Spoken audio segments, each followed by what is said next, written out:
د مارچ 8 د ښځو د یووالي نړیواله ورځ د ښځو د حقونو د دفاع او د دوی پر وړاندې د تبعیض، بې عدالتیو او نابرابریو سره د مبارزاتو د یادونې ورځ ده.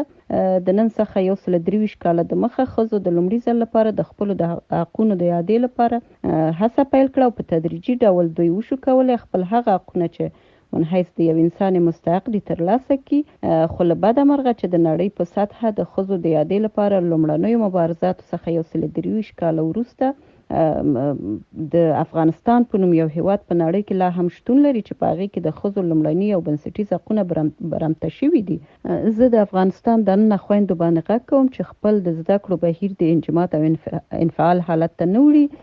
دوی د نوې نړۍ د اړیکو او ټکنالوژي پر مټ خپل زده کړې په خصوصي ډول پر مخ بوځي او همدارنګه دوی ته ډاډ ورکوم چې ستاسو خویندې په بهر کې ستاسو د حقونو د اعادې او تامین په موخه له مختلفو ډګرونو هڅه کوي. تاسو خپل خوندیتوب وساتئ. د ښځو حضور په ټولنه کې یو فرصت دی، نه ګواښ. ښځه یعنې هغه اسانده او زیارکښه موجود چې د خپل زیار او هڅو او استعداد پر مټ باندې کولی شي د ژوند په هره برخه کې مؤثره او ګټوره ثابته شي. دا د وروستۍ د مارچ 8 وي چې افغان میرمنې له خپل بشري حقونو څخه محرومې دي. مننه.